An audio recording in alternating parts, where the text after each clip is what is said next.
ரெண்டு முக்கியமான வார்த்தைகளுக்கு இப்ப வித்தியாசம் பார்க்க போறோம். மூடர்களா இருக்கிறது என்ன, முட்டாள்களா இருக்கிறது என்ன.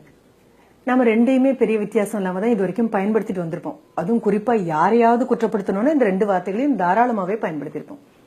மூடர்களாக இருக்கிறது வேற, முட்டாள்களா இருக்கிறது வேற. முட்டாள்களா இருக்கிறது அப்படின்னா ஒரு விஷயத்தை தப்பு தப்பா புரிஞ்சுக்கிறது, சரி எது தவறு எதுன்னு தெரியாம, உண்மையான பதில் என்னன்னு தெரியாம குழப்பிக்கிட்டு புரிஞ்சுக்கிறது எல்லாமே முட்டாள்கள். பெரும்பாலும் வாழ்க்கையில நம்ம முட்டாள்களாக தான் இருந்துட்டு இருக்கோம். மூடர்கள் அப்படின்னா எதை பத்தியுமே தெரியாம இருக்கிறது, வேண்டி விரும்பி இந்த அறிவே எனக்கு வேணாம் அப்படின்னு இருக்கக்கூடியது மூடர்கள். இப்ப நான் மூடர்களை பத்தியே கதை சொல்லல. பிரச்சனை நாம முட்டாள்களா இருக்கிறத பத்தி தான் கவலை. அடுத்தவங்களை முட்டாள்களா எப்படி அடிக்கிறோங்கிறத பத்தியும் கவலை. ஒரு ஊர்ல ஒரு முட்டாள் வியாபாரி இருந்தார். அப்படி ஒரு வியாபாரி இருப்பாரா? முட்டாள் வியாபாரி இருக்காரு. ஏன் அவருக்கு அப்படி பட்டம் கொடுத்தேன்னு முடிவுல தான் உங்களுக்கு புரியும். பணத்தை சேமிக்கிறதுல அவரை தவிர அவரை மிஞ்சி யாருமே கிடையாது. பணத்தை வீண்படுத்த மாட்டார். யாருடைய பணத்தையும் வீண்படுத்த மாட்டாருங்கிறது மட்டும் இல்ல, தன்னுடைய பணத்தையும் வீண்படுத்த மாட்டார். ஒவ்வொரு தினார், அவர் இருந்த ஊர்ல பயன்படுத்தப்பட்டது தினார், ஒவ்வொரு தினாரையும் ரொம்ப பெரிய விஷயமாக சேர்த்து வைக்கிறது.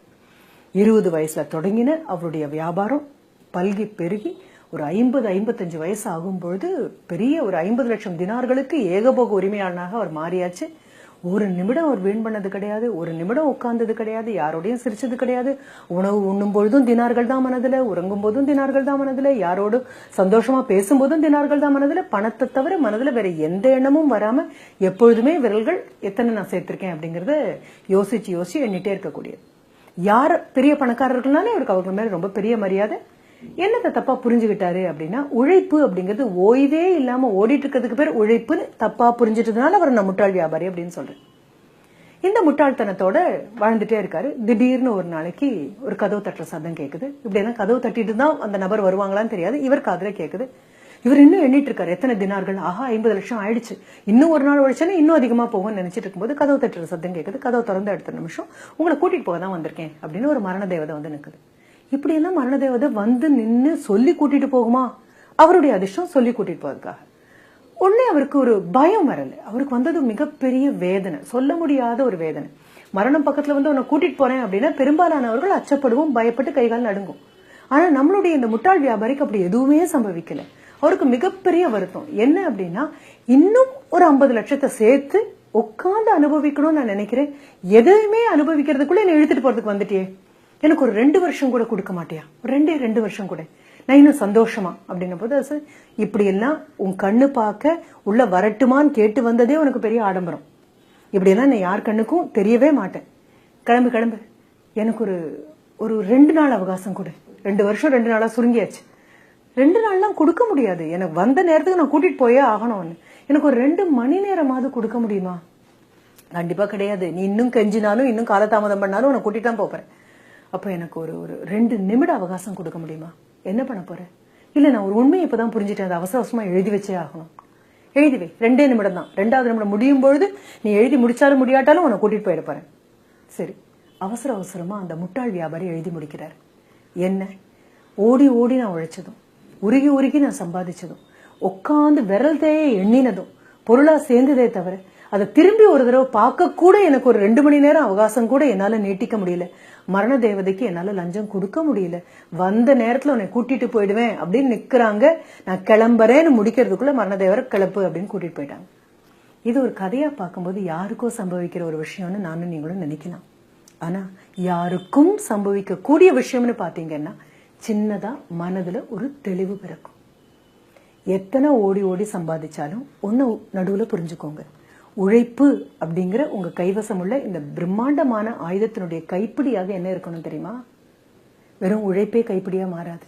அந்த உழைப்பினோட நீங்க எடுக்க வேண்டிய ஓய்வு அப்படிங்கிற பக்குவமும் வந்தா மட்டும்தான். மேலை நாட்டை பார்த்து மோகிச்சு போற நாம எல்லாம் சில விஷயங்கள் அங்க புரிஞ்சுக்கணும். வெள்ளிக்கிழமை மாலை நேரத்துக்கு அப்புறம் என்னுடைய செல்போன் எந்த காரணம் கொண்டு ஒலித்தாலும் நான் எடுக்க மாட்டேன். வரக்கூடிய சனியும் ஞாயிறும் என் குடும்பத்துக்காக நான் ஒதுக்கி வைக்கக்கூடியது அப்படின்னு அவங்க முடிவு எடுத்துடுறாங்க. மறுபடியும் திங்கட்கிழமை காலையிலிருந்து அடுத்த வெள்ளிக்கிழமை வரைக்கும் எந்த விதமான சலனமும் இல்லாம ஓட தயாராக இருக்காங்க, உற்சாகமா ஓட தயாராக இருக்காங்க, புலம்பல் இல்லாம ஓட தயாராக இருக்காங்க. யாரை பத்தியும் கம்ப்ளைண்ட் பண்ணாம ஒரு திங்கட்கிழமை மாலை காலை நேரத்துக்கு நம்ம ஒரு முகம் மாறும் இல்லையா, அப்படிப்பட்ட வருத்தம் தோய்ந்த ஏதோ பெரிய டிராஜடி அடிச்ச மாதிரி, சோகம் அடிச்ச மாதிரி முகமே இல்லாம சந்தோஷமான மலர்ச்சியோட, ஆஹா இன்னும் 5 நாள் நான் ஓட போறேன், ஓடுறதுக்கான உறுதியும் உடல் ஆரோக்கியமும் ஆண்டவன் கொடுத்திருக்கான் அப்படின்னு சந்தோஷப்படுறதுக்கு அவங்க படிச்சது எவ்வளவு சத்தியமோ அவ்வளவு சத்தியம்.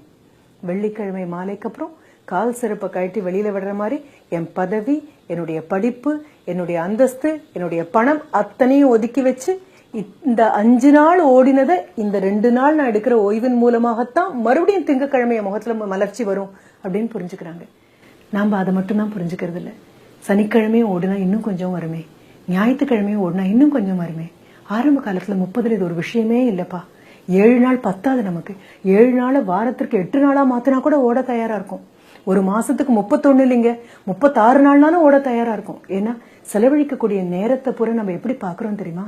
சேர்த்து வைக்கிற பணமா தான் பாக்குறோம்.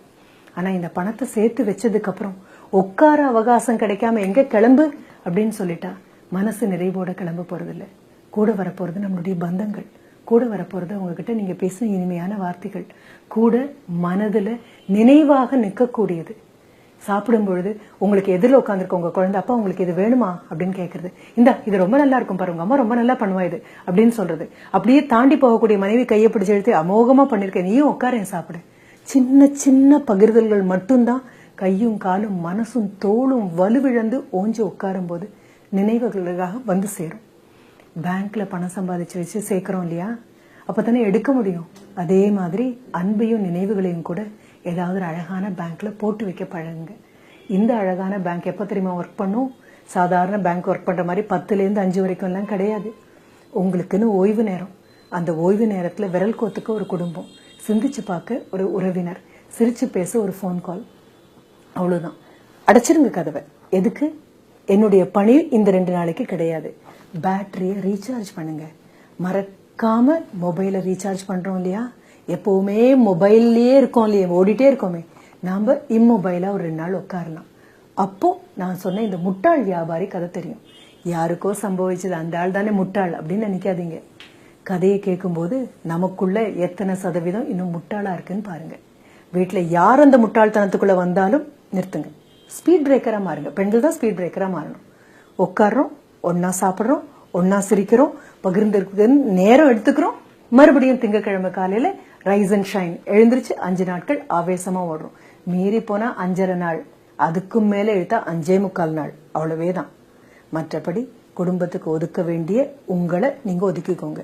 தேனி ரொம்ப நல்லா இருக்கு, எறும்பு ரொம்ப நல்லா தான் இருக்கு, ஓடி ஓடி உழைக்குது. ஆனா ஒரு நாளாவது சிரிச்ச முகத்தோட தேனியோ எறும்பியோ பார்த்திருக்கோமா? பக்கத்துல போனா கொட்டும், பக்கத்துல என்ன கடிக்கும்.